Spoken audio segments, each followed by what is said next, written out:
Ugh.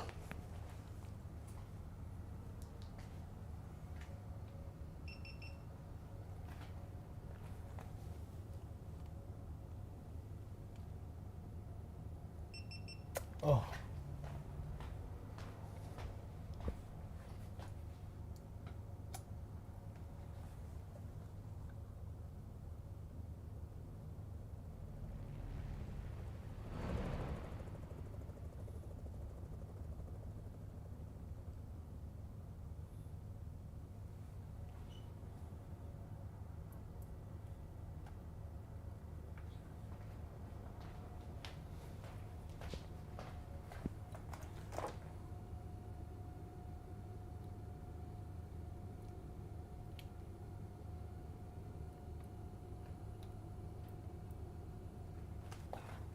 Okay. Network is now. Let's turn that off. All right, everything's recording. Hello. All right, let's restart this crashed into the wall segment.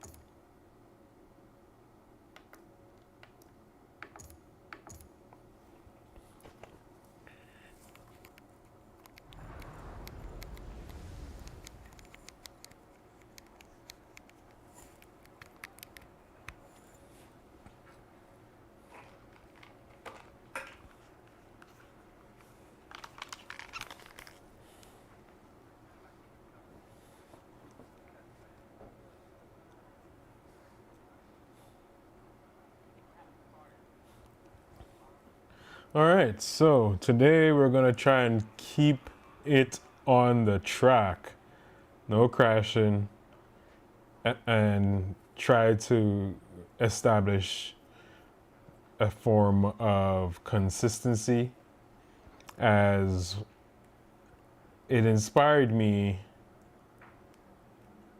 watching the 12 Hours of Sebring with multiple drivers in a car alternate and still keep it together. It's very interesting the way they just keep going lap after lap. Yes, mistakes were made here and there, but the general consensus was that it was pretty darn good racing. And I don't know how, I guess once you lock in, right? These guys were doing some intense driving from the jump of the race. It was just intense from the beginning to the end. I would have to say it's one of the more interesting endurance races I've watched from the beginning. Normally, races are normally like tame in the beginning of the race, and then they kind of get into the aggression midway to the race to the end of the race. But it was from the jump through and through. Insane racing.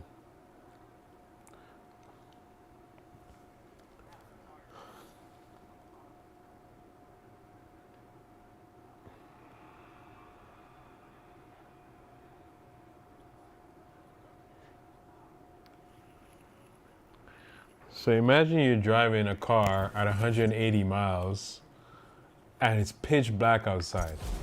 You've been already awake for 12 straight hours and it's like 100 degrees inside your cabin, and your only visual cue to avoid smashing into a solid concrete wall is a tiny dot on the asphalt. That's your marker. So imagine missing that marker because a slower car from a different class swerves in front of you, and you have to avoid that. That's 12 hours of racing at Sebring with like the beating of the car from the racetrack. When we talk about these high-stake, multi-dollar racing backed by multi-million-dollar corporation, it's like precision at its finest, right? And everything's mapped out perfectly, from like the engineers mapping out the variables, looking at the data, and giving like a clear answer to the setup. You know, it's crazy.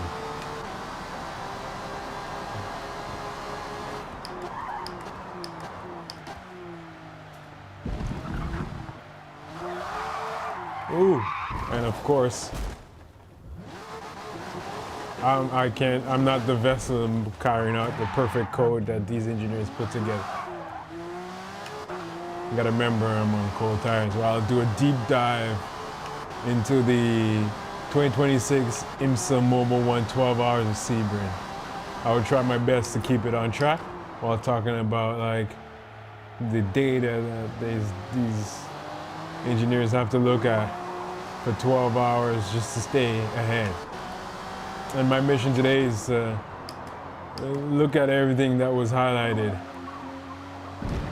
at the race, including the incredible fragile balance between cutting-edge algorithm-driven strategy and an unpredictable, ignored instinct of the human's mind behind the wheel to win the race.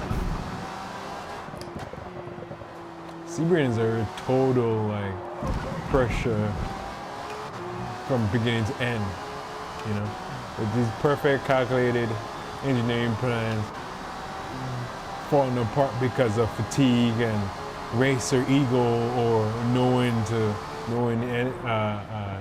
urge to win the race because you're a winner from birth, right? If you tune into an endurance race and it looks like a massive traffic jam on a race track because it's multiple classes of cars on the racetrack at the same time. At the top of the food chain, you have the GTP class, that's the Grand Touring prototypes. And they don't look like anything you see on the market. It's not your typical race on Saturday or Sunday, sell on Monday, because it's like a hybrid pinnacle at the top of racing, right? With some hybrid features. And then you have the LMP cars that are Le Mans prototypes. But they're standardized slower class from the spaceship hybrid shuttles of GTP. And they're kind of mixed with amateur racers with like real racers. And then you have the cars that look like real cars that we know as the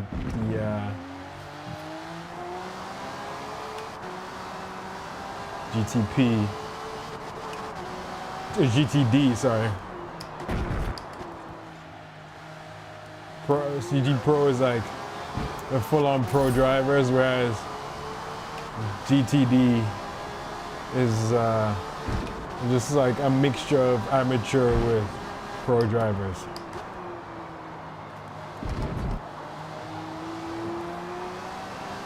But honestly, the real highlight is the track itself because of its highlights on the raw, brutal nature of Sebring's bumpiness, you know. And this is what attracts the best drivers of the world to tackle, take it head on. But when you look at certain cars like turn 1s, 15, and 17, you know, it's like look at that. Turn 17, the bumpiness, I can't seem to get a handle on that corner. You know, it's purely a concrete racetrack that was a previous air base. So it was an airfield before it was a racetrack. And you know, while you're racing on this track for 12 hours, you know, like me going off on dirt curbs. Imagine doing that for 12 hours. You can see some residue on the racetrack from, you know. And that's because, you know, you're pushing the car so hard that you get to the outside edge of the racetrack. And all you're trying to do is ride in the radius of the corner. But the more they dip their tires in the dirt, you know, the dirt eats away, and it ends up becoming a trench because the racetracks are hitting that dirt and like digging it up, right? And as I saw the race go by, these dirt runoffs turned into trenches. because you know it's hours of the cars eating away of the dirt, right? And when the cars do this, you know, they disrupt the aero that holds it down to the ground or onto the pavement, the racetrack, right? And that aerodynamic that's sucking the body down to the ground is interrupted every time they go into that dirt, right? So it's the tire digging it up and the aerodynamics whooshing by and sucking it out of the trench as well, right?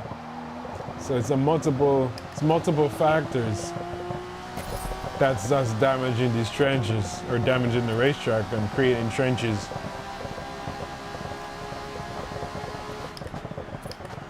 And as they hit these trenches, they like bottom out the car, right? Lifting the car off lifting the car off the track and breaking the aerodynamic seal. And it stops being a planted race car and becomes a 2,000-pound unguided missile at whatever direction it's headed, right?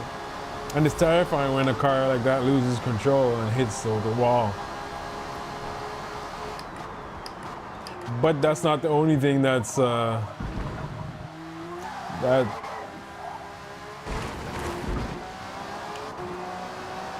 know, it's not only, you know, the car losing its aerodynamics from dipping the tire off track for a fraction of a second. It's also driver fatigue. Imagine you're going for at these absurd corners while you have traffic around you. It's absurd because you're distracted by the other drivers whizzing by you. You're tired and needs some fatigue, and when it turns to night, you have the darkness fighting against you, right? But these are the best drivers in the planet, so like you wonder how do they end up crashing these multi-million-dollar cars. But we're in a prototype 100 entering a corner 180 miles an hour. Your brain has to process so much, right? You're pretty much outrunning your vision. Your peripheral vision blurs into like a different stratosphere. You have to react before you get to the corner, you know? It's like you have to anticipate a lot of moves before you see it.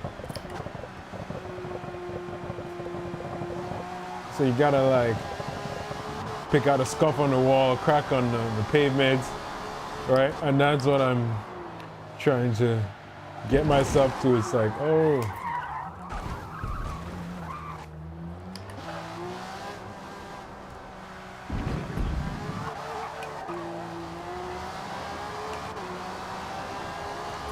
It's also like catching yourself when you make a mistake, or if you know somebody else makes a mistake and then runs you off the track. That happens as well, right? Ferrari versus Ferrari action.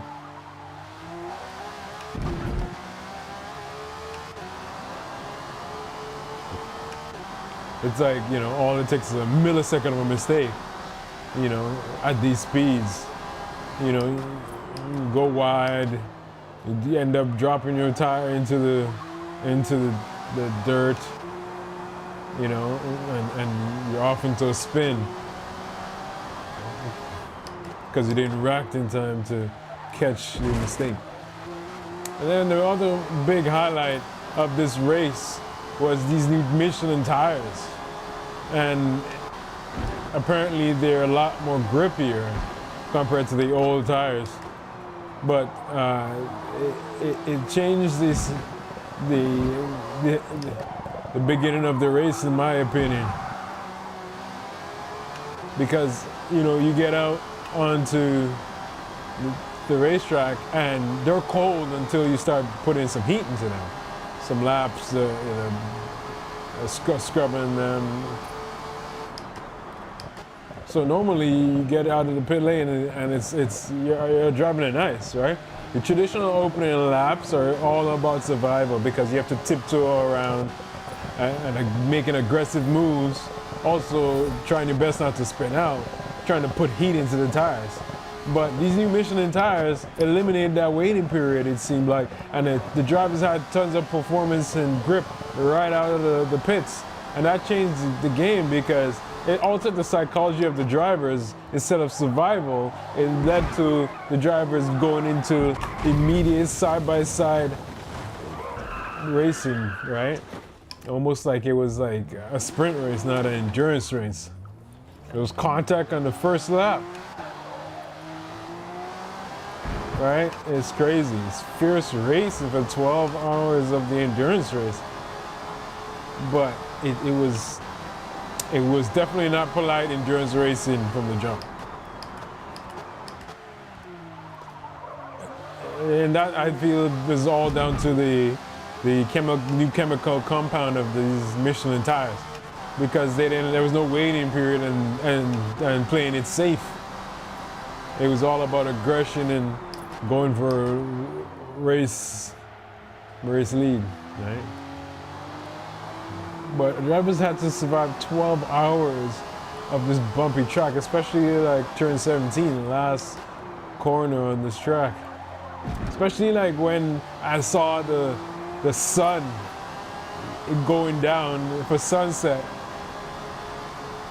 and you couldn't even see the corner coming up. It was like, how are these drivers even seen? And then you get into the last hours of the race and you could not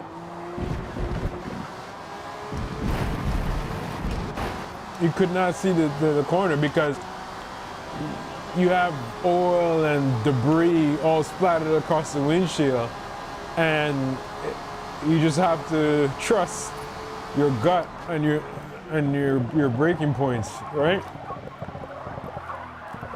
Like, look, it's pure concrete wall all around here. So imagine messing up and then running into that wall.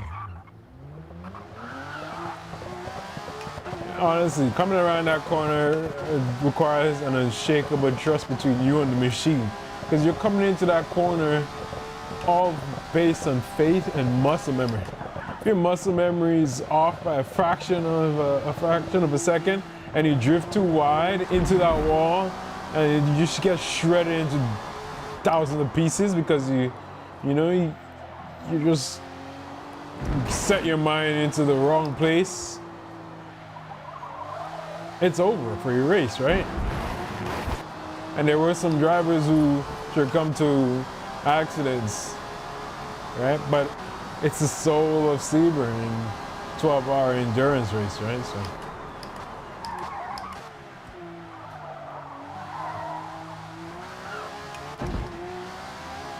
it was an interesting difference between the top tier prototype cars and the GTD cars. GTD cars, like, yeah, they look like street cars, but they have very comparable cornering speeds to these high performance $1 million performance prototypes. But when it comes to the straightaways, the GTDs look like they have a parachute stuck on them compared to the prototypes, because they just take off. The prototypes just take off out of the corner. But that's because the minute they get the prototype slowed down, they lose their downforce, right? Because the prototypes are all about the downforce. It's almost like a Formula One car. Without downforce, there is no grip. So when you get into that slow corner, it's very awkward and very clumsy in the tight technical sections. But in the high speeds, it can still keep its speed in the corner. Whereas the GTD cars are more mechanical grip, so it's fat tires, low to the ground, heavier car overall. So like a well set up GT car can hustle through the apex of a corner carrying just as much speed as a prototype. Whereas a prototype in the slow corners, it just has no choice but to slow down. The prototypes with their battery powered systems, they can use that to get out of the corner real quick. Unlike cars like the Aston Martin Valkyrie, that's pure V12 awesomeness and uses only mechanical power. It doesn't have battery power. And they seem to have had some issues, and I don't think they finished the race. But it sounded amazing going around the track. And there were some major accidents. Like there was some violent hits. I remember a car smashed into the tire bundle. I can't remember who the driver was. And it was a very hard hit. Just like, yeah.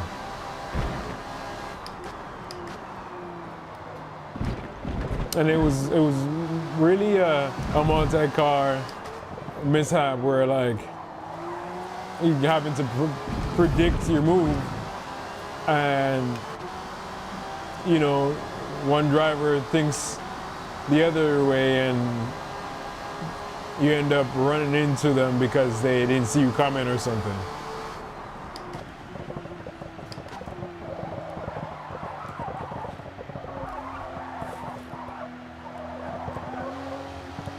That last corner is really getting the best of me.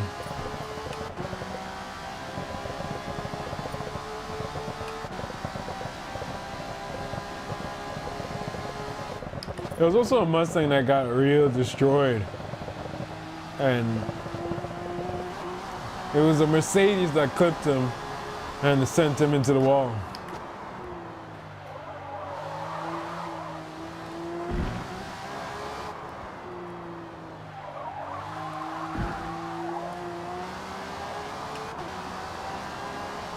And mind you, some of these cars, they are repaired after being in a wreck because they come with spare parts, like for spare front clip, spare wings, spare tires, of course. But you know, sometimes it's out of the team's control and the damages beyond repair, and they just have to retire the car, right? A lot of front clips were replaced at the race because you know your front canards might get caught up with another driver's car and rip off the carbon fiber or something like that. And it's just a lot easier to replace the whole front clip instead of having to patch it up with tape.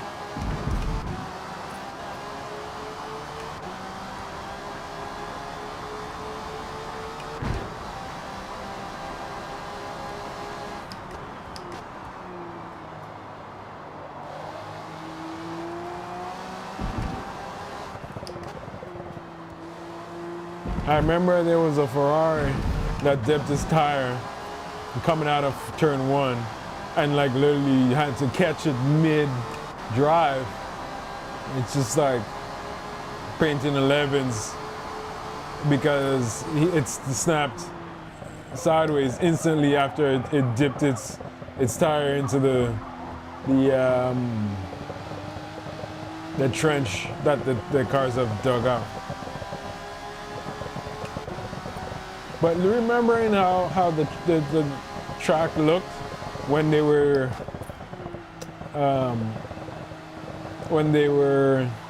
racing at night, because I remember that did happen at night.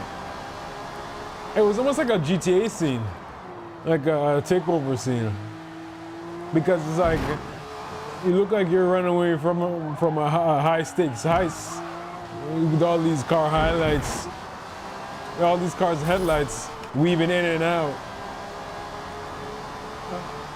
of what was racing traffic, but it was interesting to see. There were some shots coming down just to that corner there that the camera would look at the straightaway, and it's like you see the lights going in and out in the background.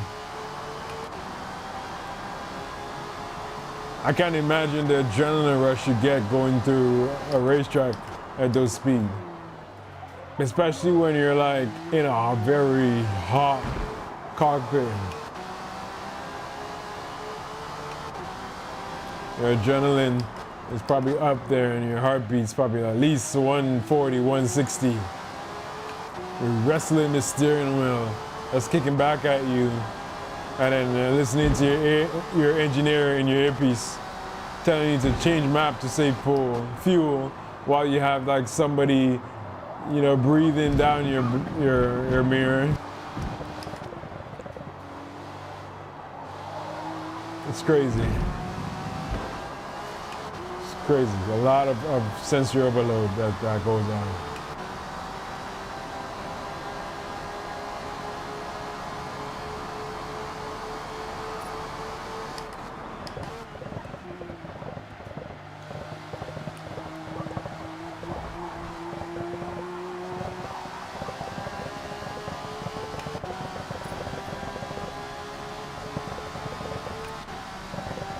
I'm thinking about it, the crashes happen when the overload happens, I guess.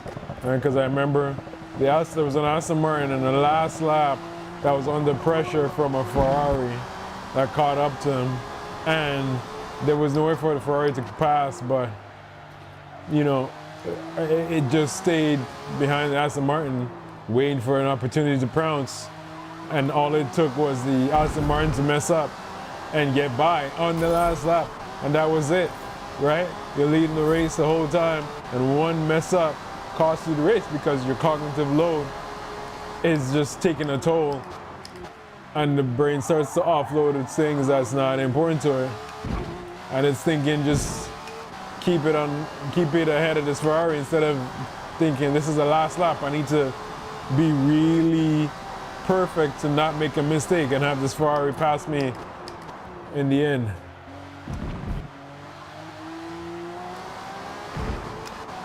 There was also a lot of penalties that got handed out, you know, in the pit mistakes and on like, also like, just like drivers cutting off each other and stuff like that. So there was a lot of penalties being handed out.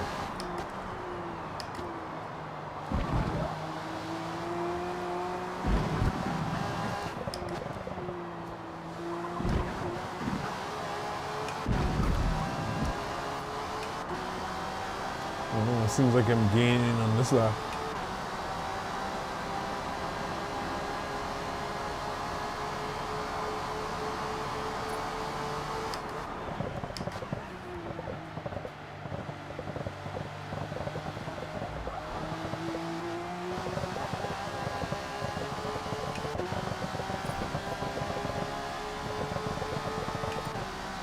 Oh, look at that.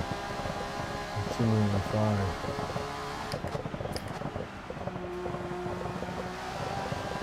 And the officials really showed like zero tolerance for anything. They were like on it like hawks in the pits because the amount of drive-through penalties and you know the amount of drive-through penalties that got handed out was insane, to be honest.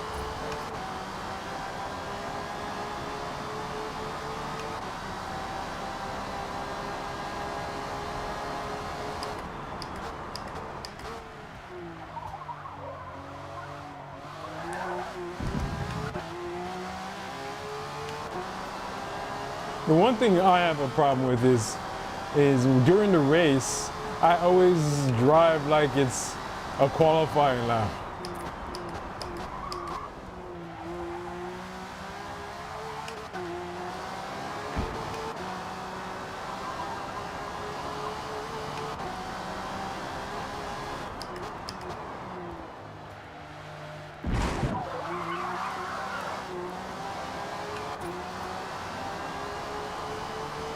Ruin this lap.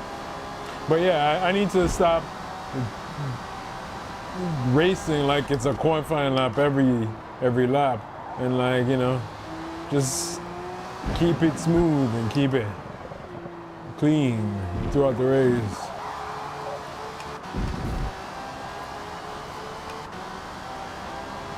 But also not lose 2 seconds a lap because I'm trying to keep it clean.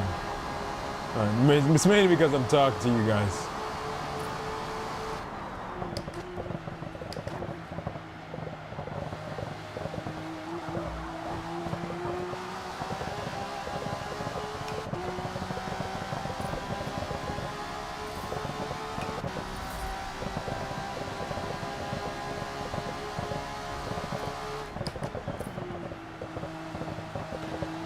Speaking of pit lane, kudos to Penske, Porsche, and all the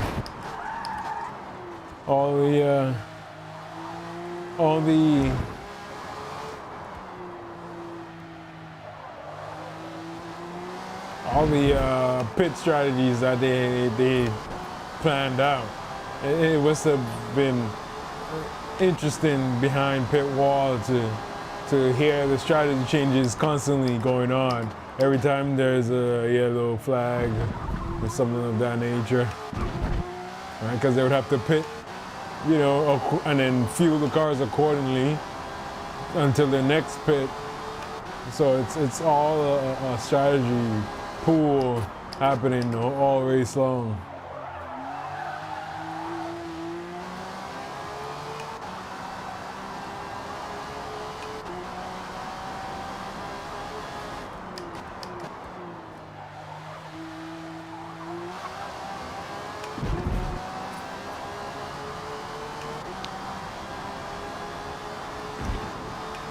I do remember also there was a wheel that fell off in the middle of the night. It just rolled off the race.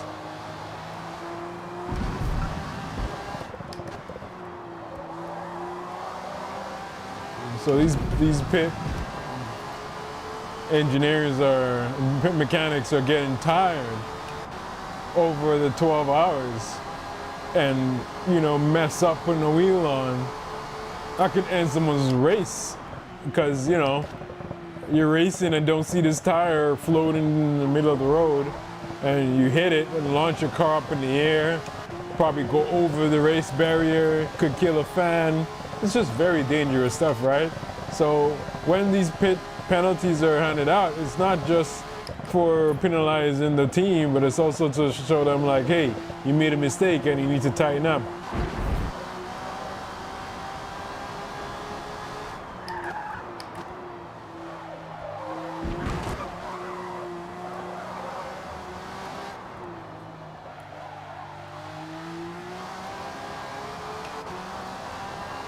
I'm finally getting the hang of this Porsche.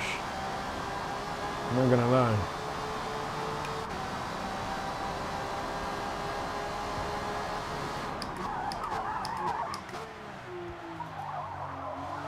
And tried to break it a little late and went too late there.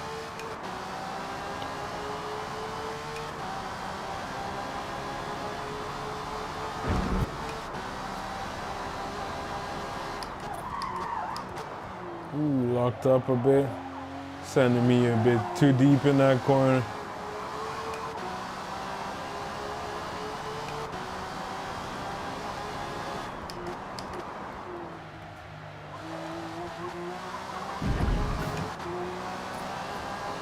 So hundredths of a second behind.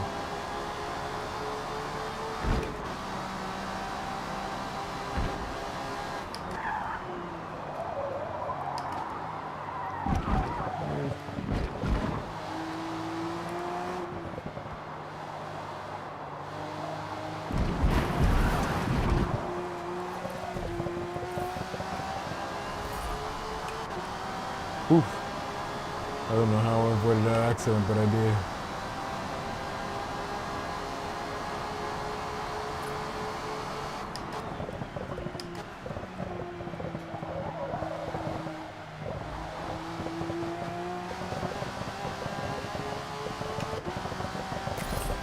Now, there was a big controversy of Felipe Massa ignoring his engineers.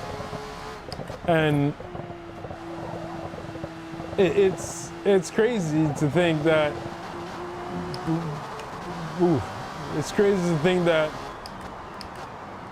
Porsche Penske asked a champion like Felipe Massa to just stand down while he feels like his sister car was slowing him down, causing the BMW behind them to catch up, you know, and he felt like he was a sitting duck behind his teammate's car and his BMW behind him, and he's watching the car pouncing and catching up to him. And as an Apex Predator racer, you don't like to see a car catching up to you while, you know, you're stuck behind a teammate slowing you down. So what does he do? He does what champions do and goes after the win, passes his partner and keeps going until the finish line. Crazy. And that happened all in the last 20 minutes after there was a yellow flag for a car that stopped right next to the racetrack in the dark.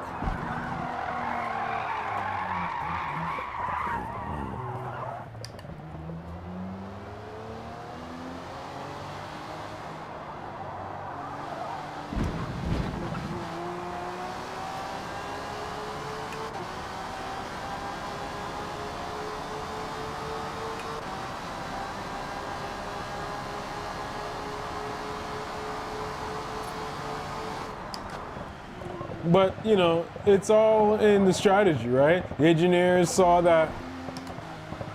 it differently, I guess, and thought Felipe being in between the BMW and the sister car would stop them from passing Felipe, being the more aggressive defender. But Felipe saw it differently. It's funny because I thought they were going to be like serious fight, but it wasn't. After Felipe pulled off the pass, it was very close to being a wreck, but he pulled off the pass and still made it a 1-2 finish for Penske. So either way Penske looks at it, he brought home the win for them.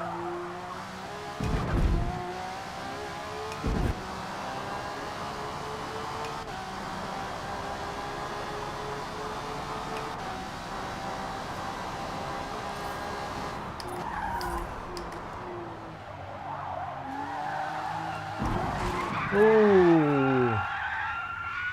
On the gas while touching the rumble strip. Spins me out. Full spin. First full spin in a while.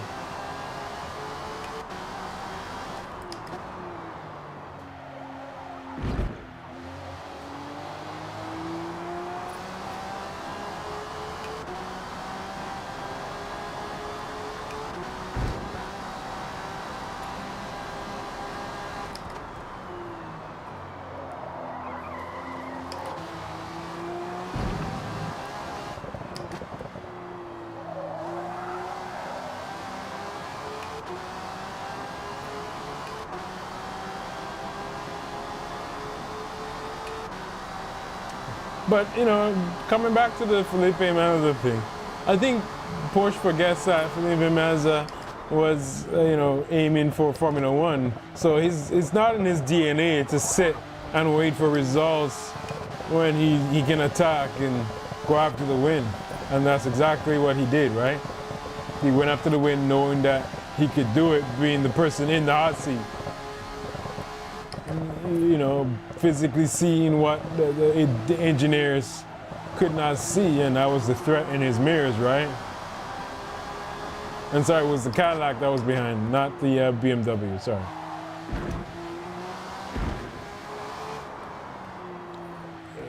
The Cadillac was putting a lot of pressure on Felipe Massa, and he knew if he stayed there, he would have been a sitting duck, you know, to give up the second position.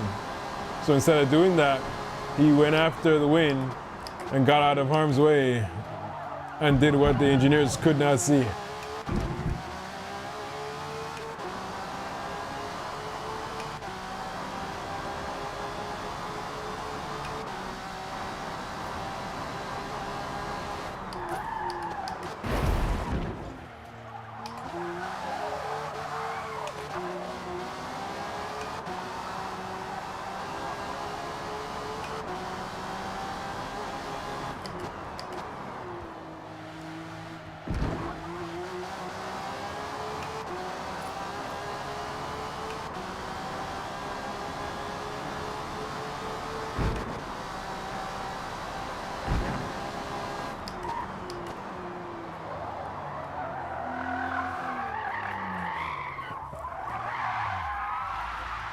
Oh, second. Yeah. Mind you, Mazda did go off the racetrack around the same place. All right here, right? After, or not Philippe Mazda, sorry. His teammate went off the line. Right where spin, he had to avoid a slower car because of his misjudgment and ended up going wide onto the track, that second to last corner, right? So, it's crazy when you make a misjudgment in these prototype cars when a GTD car is in front of you, going into the corner or coming out of the corner. Oh.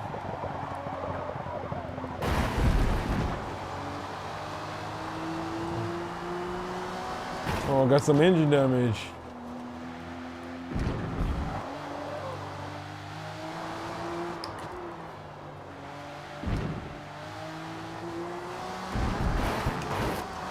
And that's the thing, it's like you also have to manage your tires, your engine, your transmission, and any other damage that occurs, right?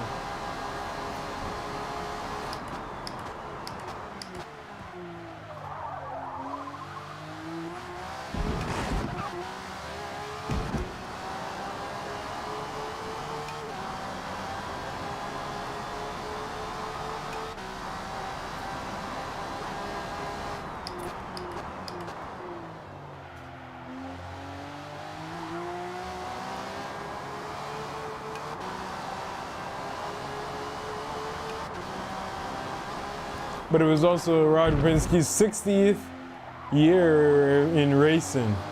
So it was good to see Porsche came out with, I think it was like, said 7 out of the 9 podiums for the weekend. Which is incredible to come out with that many podiums out of one race. But that's because it's a multi-race, multi-class race, right? So they won first and second LMP, or in GTP. They didn't have any LMP entries. They had the GTD Pro and the regular GTD field as well. And I think they came in first and second in GTD as well, and our GTD Pro, and third in GTD, which is insane.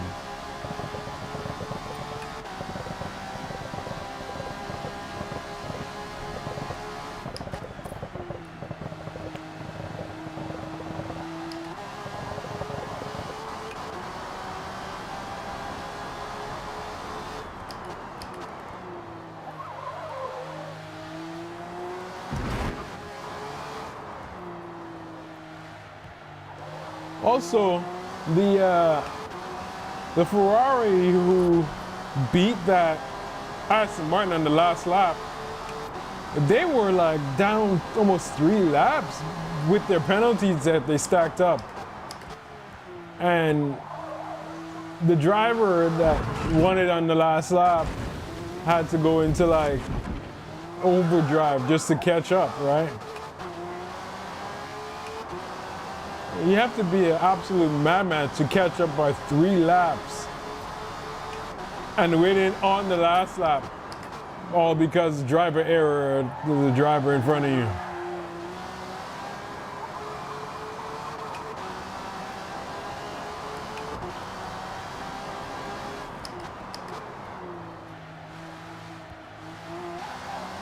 Yeah, I think it was that corner itself. The driver made the mistake. They went too deep, and the Ferrari was able to capture them on the outside before this corner.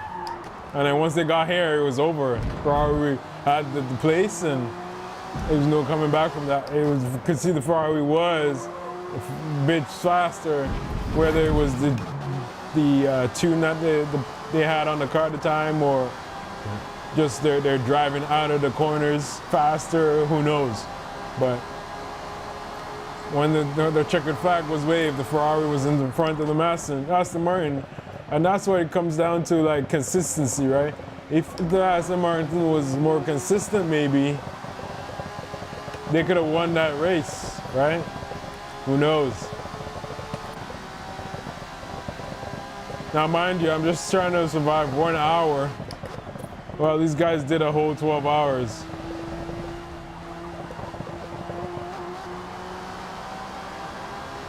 Well, it's 3 drivers and you have 12 hours, so that's like what? You're doing at least 5 hours or 4 hours each.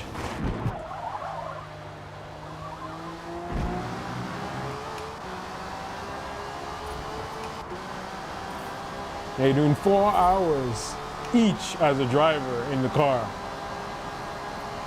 It's crazy.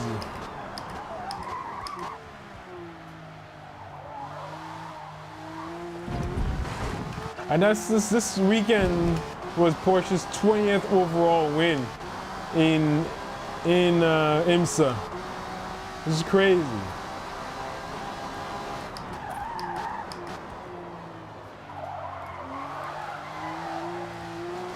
And you know, Mazda winning at Sebring makes him the first driver ever to win at Daytona and Sebring within the same season.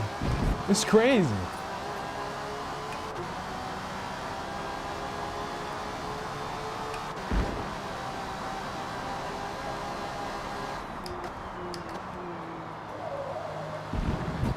And I think Penske won a NASCAR race as well the other day. So it's like, imagine your one race team dominating North American racing, pro racing. It's crazy. That's Penske for you. And there's no stopping them, it looks like, with the way they're going this year.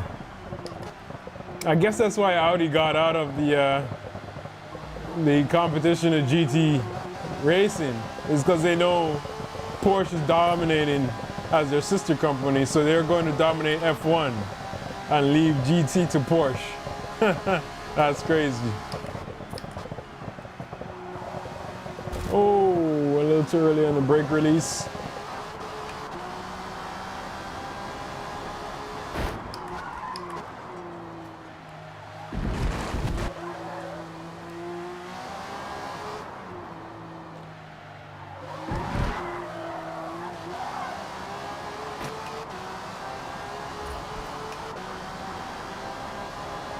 And kudos to the track workers that were cleaning up the racetrack when after an accident happened, when you know there was live race cars driving by them.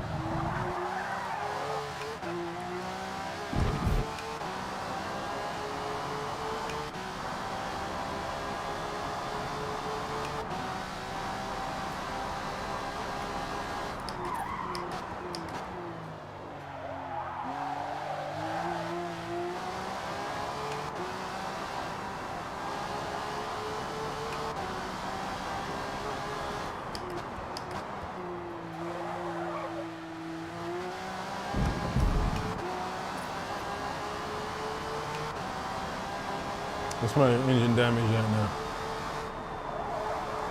Oh, 6%, Jesus. It's only an hour. Imagine 4 hours.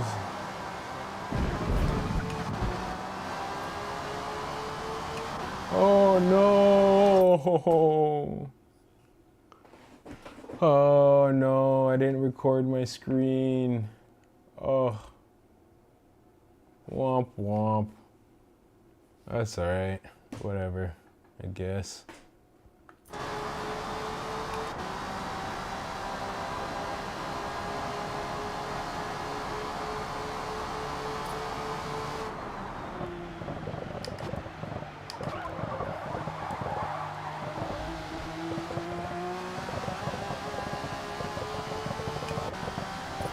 Probably got like 10-20 minutes left.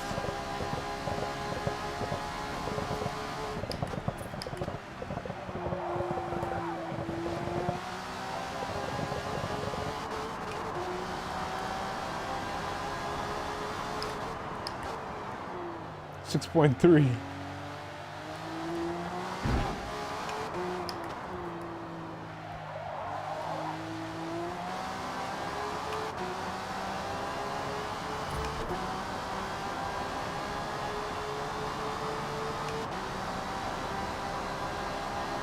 But overall, yeah, the 12 Hours of Sebring was a very interesting race to watch.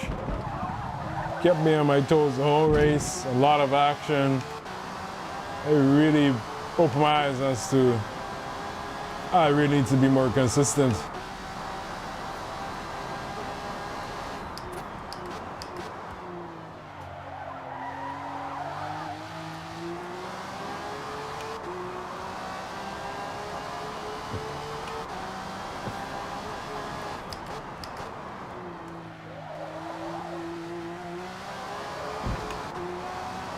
Mind you, I'm pretty sure somebody online is running a sub 2 minutes on this track while I'm like struggling to even get to this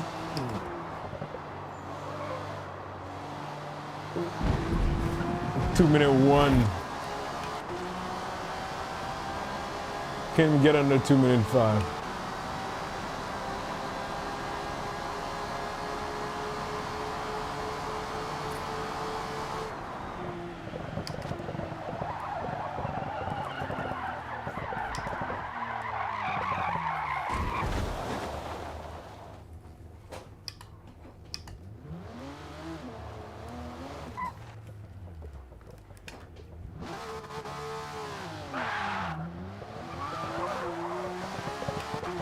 Let's just go into the pit lane.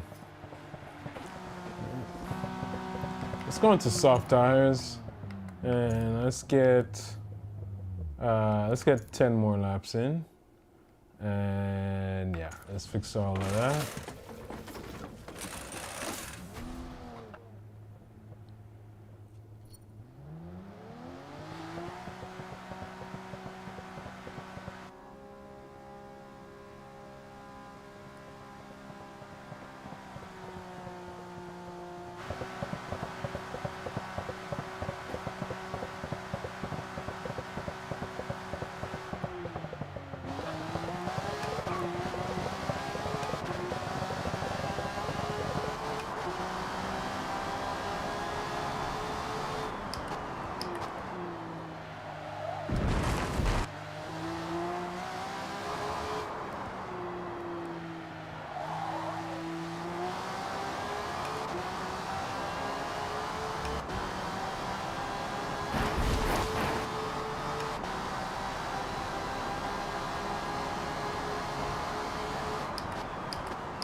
Whew.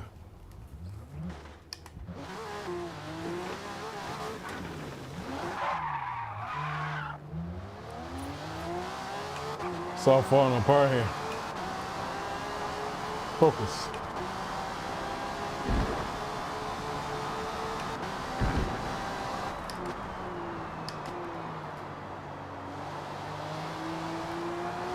Okay, so maybe I can get to 2-minute 4.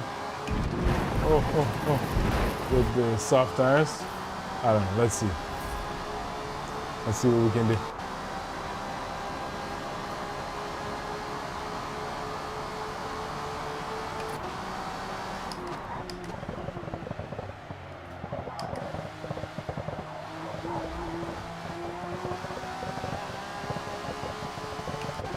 Okay, this is the lap coming right now.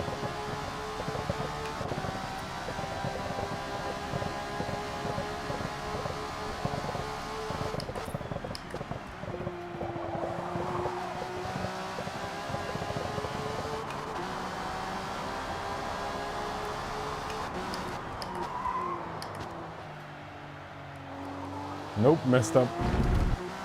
Went too wide into that corner.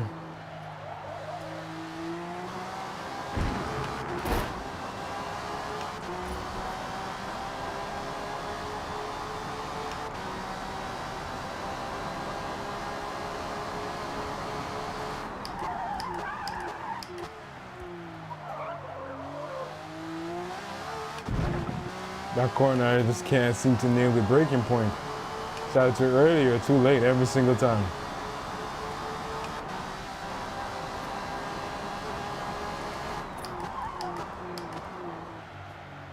Oh.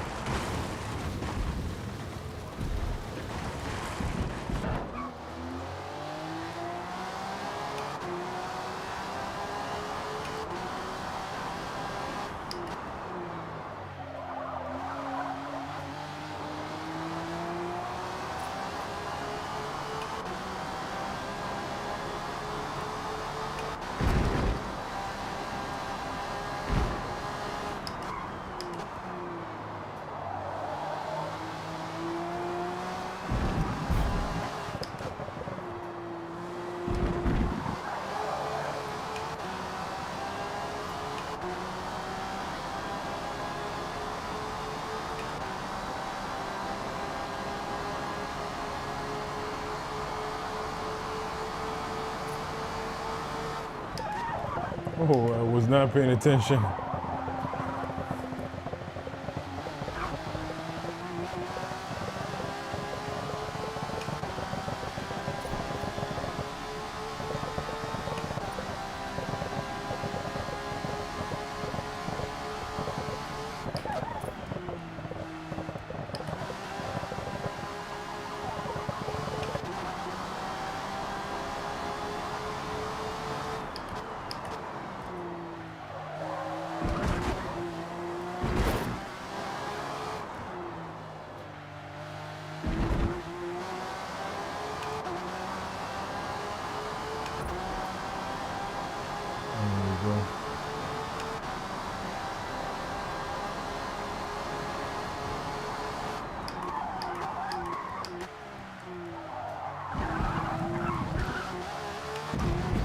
That was the best I've ever taken that corner.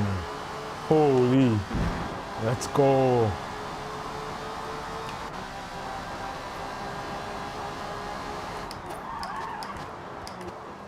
Oh, a little too deep.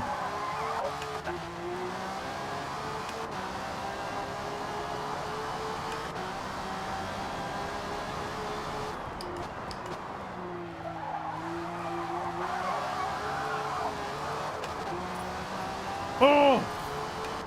Mischief while sliding.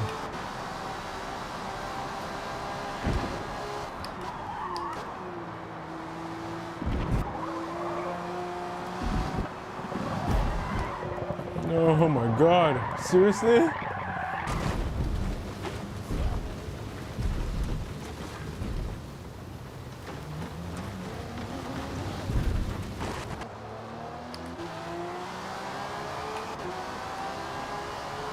See, I was doing so good on the mediums. I come to the softs and I push too hard and it just doesn't work out for me.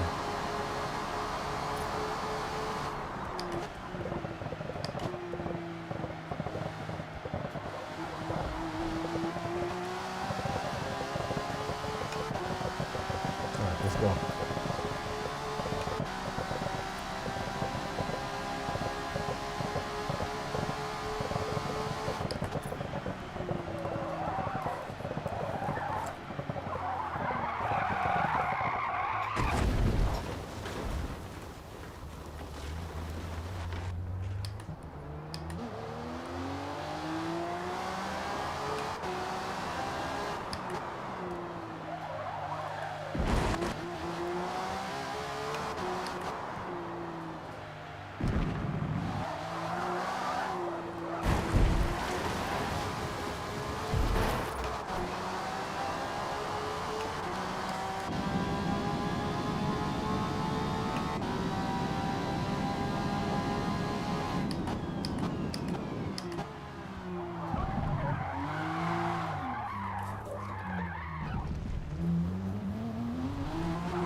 previous was better. Let's see if I can nail it on the next lap.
Jesus.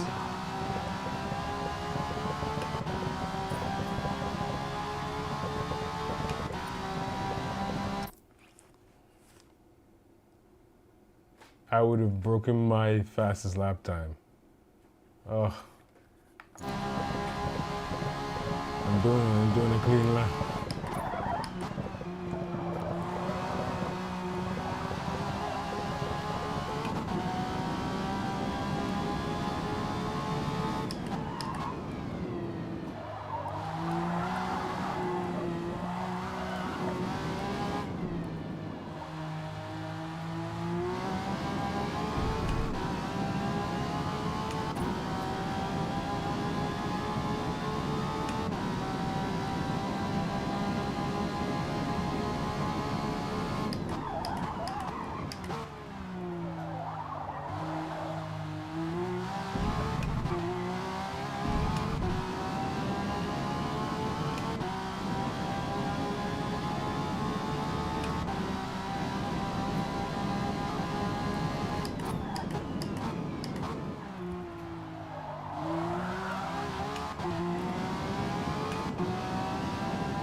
I don't know how I'm faster on this lap, but I'm messing up so much.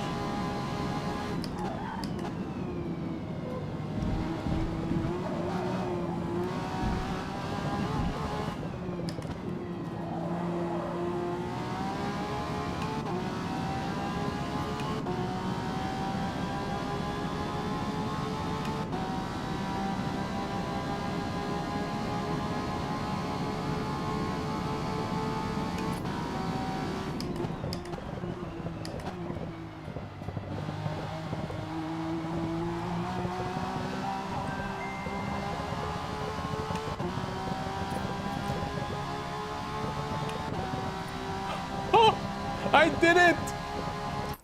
So that means if I actually, oh man, I got into the 2:04 mark. So which means if I didn't mess up that lap previously, I would have been in the 2:03 area. That's you know what? I need to continue this and just stay on consistency and bring home some good laps and take it online and battle the competition, I guess. All right, that's it for tonight, guys. Until next time. Stay clipping them apexes. Peace.